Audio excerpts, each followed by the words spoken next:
Assalamualaikum warahmatullahi wabarakatuh. Selamat pagi, salam sejahtera buat kita semua. Halo anak-anakku dari SMP Negeri 2 Waringin Kurung. Jumpa lagi bersama Bu Niken dalam kondisi virtual seperti ini. Kali ini Bu Niken mau menjelaskan tentang bidang layanan BK. Tapi sebelum itu, semoga kita semua sedang ada dalam kondisi yang sehat, tidak kekurangan suatu apapun.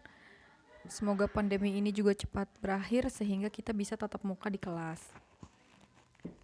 Nah, buat kelas 7 yang baru bergabung menjadi siswa SMP, pasti agak asing ya, karena kenapa kok di SMP ada guru BK, waktu SD kok nggak ada gitu. Ya, karena untuk memenuhi kebutuhan-kebutuhan pelajar SMP, yaitu remaja, di mana remaja itu juga sedang mengalami perubahan baik secara fisik, psikis maupun yang lainnya, maka diperlukan adanya guru yang selain dari guru bimbingan, guru bidang studi. Maka adalah guru BK di sekolah, yaitu untuk melayani semua siswa, baik itu kelas 7, kelas 8, kelas 9, siswa yang rajin, siswa yang kurang rajin, semuanya akan dilayani oleh guru BK, oleh Bu Niken secara adil dan merata dengan penuh kasih sayang insya Allah. Baik, pada kesempatan kali ini Bu Niken akan menjelaskan tentang bidang layanan BK. Jadi layanan BK di sekolah itu ada bidang-bidangnya gitu ya. Apa aja sih yang dilayani itu, guru BK itu ngapain aja sih di sekolah gitu ya. Jadi berikut adalah bidang layanan bimbingan dan konseling. Layanan BK itu terdiri dari 4 bidang layanan. 4 itu apa saja? Mari kita lihat ya satu persatu. Yang pertama adalah bidang pribadi. Bidang pribadi ini adalah bidang yang berkenaan dengan diri sendiri, yaitu sikap, diantaranya ya sikap, kebiasaan, kekuatan diri, kelemahan diri, bakat yang ada dalam diri, minat, pengambilan keputusan, dan perencanaan. Nah, sikap-sikap ini juga terdiri dari sikap baik dan sikap kurang baik. Contohnya hal-hal yang berkaitan dengan sopan santun. Ya. Sopan santun itu seperti apa kepada guru, kepada orang lain. Itu adalah sikap yang muncul dari diri sendiri. Kepada orang tua juga seperti apa gitu. Kemudian kebiasaan apa yang harus dilakukan di sekolah. Kalau misalnya di rumah kebiasaannya marah sama orang tuanya, di sekolah jangan dibawa-bawa. Di rumah juga harus diperbaiki. Nah, seperti itu. Lalu kekuatan yang ada dalam diri kamu itu apa? Kelebihannya maksudnya ya. Oh, saya orangnya rajin, saya orangnya pantang menyerah, saya orangnya sabar. Nah, nanti kita sama-sama kembangkan kekuatan-kekuatan itu menjadi suatu nilai positif dalam diri ya. Kemudian kelemahannya apa yang saya punya? Misalnya saya malas, saya orangnya masa bodoh sama lingkungan, saya masa bodoh sama diri sendiri, baju saya lecek biarin aja, rambut saya gondrong biarin aja, saya nggak pernah bawa pensil ke sekolah, nggak pernah bawa buku gitu misalnya, maka itu harus diperbaiki. Kemudian bakat yang ada di dalam diri kamu apa saja, mari kita gali. Bakatnya misalnya menyanyi, misalnya bakatnya itu saya punya kekuatan yang lebih dalam hal tenaga, misalnya saya bisa membantu dan lain-lain, bisa diarahkan ke bela diri misalnya seperti itu. Lalu minatnya apa? Saya berminat sekali dalam hal olahraga misalnya, maka nanti Bu Niken akan bekerja sama dengan guru olahraganya supaya minat keolahragaannya itu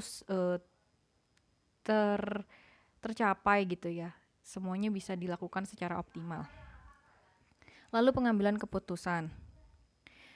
Misalnya ada suatu hal yang mendesak dalam diri kamu dalam hal belajar atau dalam hal pribadi terutama ya, saya harus mengambil keputusan seperti apa kayak gitu ya. Misalnya mau berangkat sekolah hujan, gak punya payung, rumahnya agak jauh, kalau jalan kaki juga jauh kayak gitu ya. Gimana ya saya, apakah saya harus pakai daun pisang atau saya harus bagaimana? Itu pengambilan keputusan dalam hal pribadi. Apakah saya harus sekolah, apakah saya harus izin saja pura-pura sakit atau gimana gitu ya. Itu adalah hal-hal yang berkaitan dengan pengambilan keputusan secara pribadi. Lalu perencanaannya apa?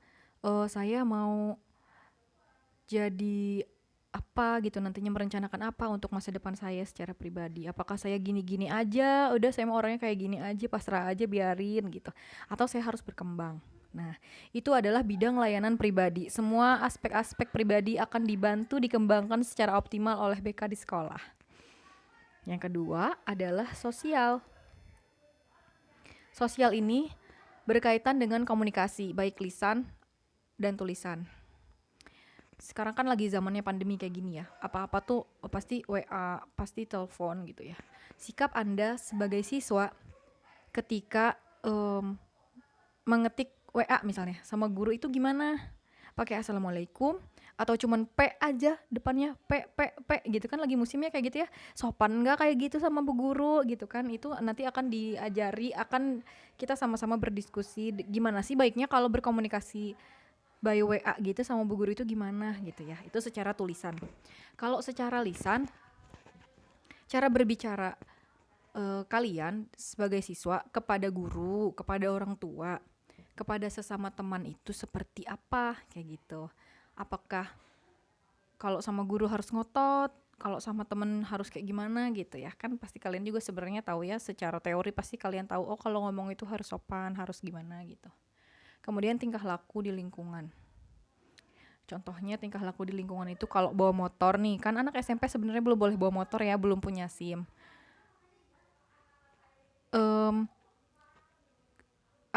Kalau naik motor itu ngebut atau gimana gitu ya, bawa motor itu di lingkungan. Terus kalau misalnya membuang sampah pun salah satu contoh tingkah laku di lingkungan. Apakah membuang sampah itu sembarangan ataukah harus pada tempat sampah atau gimana? Itu kan tercermin ya dari lingkungan kita sehari-hari. Oh ternyata misalnya di lingkungan Waringin ini ternyata sampah itu adanya di mana gitu kan. Itu tercermin. Sikap-sikap sosial kita tuh tercermin dari jumlah sampah yang berserakan ada di sekitar sekolah ini atau di kamarmu sendiri atau di mana. Itu salah satu tingkah laku ya. Tingkah laku itu juga ada yang kalem gitu ya, ada yang ugal-ugalan, urakan dan lain sebagainya. Kalian harus bisa menempatkan diri bahwa oh saya ini sudah menjadi anak SMP loh, yang kelas 9 harus ngasih contoh loh buat adik-adiknya, yang kelas 7 sudah harus meninggalkan sifat-sifat ke-SD-annya kayak gitu. Terus selanjutnya hubungan dengan teman, guru, orang tua, dan lain-lain. Seperti yang saya katakan tadi ya, kalau ke guru tuh harusnya kayak gimana, kalau ngomong, kalau ketemu di jalan tuh harus kayak gimana gitu kan, harus sopan kah, harus sembarangan kayak gitu. Kemudian yang paling penting adalah memahami peraturan. Peraturan di sekolah itu ada loh, kayak gimana, misalnya datang pagi jam berapa, pulang jam berapa, jadi tidak bisa seenaknya. Seragam juga kayak gimana, peraturan-peraturan di sekolah itu seragamnya gimana, rambut kayak gimana, kalau di rumah kayak gimana gitu ya. Jadi kita sebagai remaja-remaja SMP ini senantiasa harus selalu peka sama aturan-aturan lingkungan. Kalau misalnya di rumah kata orang tua, kalau habis makan piringnya dicuci, maka ya cucilah gitu, nggak ada ruginya kan. Daripada kalau misalnya habis makan piringnya ngegeletak gitu aja, kan nanti orang tua marah, orang tua sedih, orang tua kesel gitu kan, akhirnya nanti kamu terjadi dimarahi atau lain sebagainya. Itu secara sosial. Kekurangan diri, kelebihan diri yang belum ada dalam dirimu dalam berhubungan sosial oleh BK sekolah akan kita kembangkan bersama-sama ya. Yang ketiga adalah belajar. Belajar ini mencakup apa saja? Kebiasaan belajar. Nah, kebiasaan belajarnya itu kayak gimana? Malas atau mager, nggak mau ngerjain tugas dan lain-lain, itu kebiasaan kamu.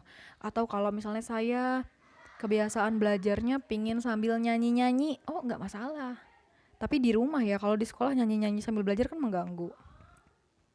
Atau di rumah, saya di rumah nggak bisa belajar karena punya adik kecil, karena saya harus bantu orang tua misalnya gembala kambing atau ambil kayu bakar, kan nggak ada tuh kebiasaan belajar di rumah, kan jadinya capek. Maka ketika di sekolah kalian harus mengoptimalkan diri. Di sekolah harus belajar yang sungguh-sungguh banget karena di rumahnya kurang misalnya kayak gitu ya. Atau di rumahnya nggak ada listrik misalnya gitu. Berarti di rumah kurang pencahayaannya, belajarnya kurang optimal. Maka ketika di sekolah yang terang harus belajar dengan sungguh-sungguh. Lalu selanjutnya mencari informasi. Kalian harus mencari informasi yang banyak. Kalau ada PR, apa infonya? Ayo, gimana dikerjakan? Kalau nggak bisa ngerjain matematika, hubungi guru yang bersangkutan gimana caranya gitu. Jadi jangan mager, jangan nggak cari info. Ada tugas, nggak ada tugas, bodo amat di rumah gitu kan main game. Nggak boleh kayak gitu ya. Udah anak SMP, udah mau menuju ke tahap usia perkembangan selanjutnya yang lebih dewasa, kalian harus belajar lebih giat lagi. Terus dalam hal mengerjakan tugas atau PR kayak gitu tadi ya harus bertanggung jawab. Terus mengembangkan keterampilan belajar juga harus dikembangkan. Misalnya tadinya saya cuman hafal sampai perkalian 2. Harus dipelajari lagi perkalian 3, perkalian 4 dan seterusnya. Seperti itu contohnya ya. Saya misalnya tadinya nggak bisa main volley. Nah, dikembangkan lagi supaya lebih terampil gitu ya. Itu contoh-contoh keterampilan belajar. Kemudian masalah ujian. Ujian ini kan tanggung jawab bersama ya. Berarti kalian pun harus lebih aware, lebih peduli bahwa di akhir materi pelajaran itu pasti ada ujian. Gak boleh asal ngerjainnya, gak boleh gimana ya, kan karena kalian yang rugi sendiri kalau misalnya itu nggak di ujiannya tuh asal gitu.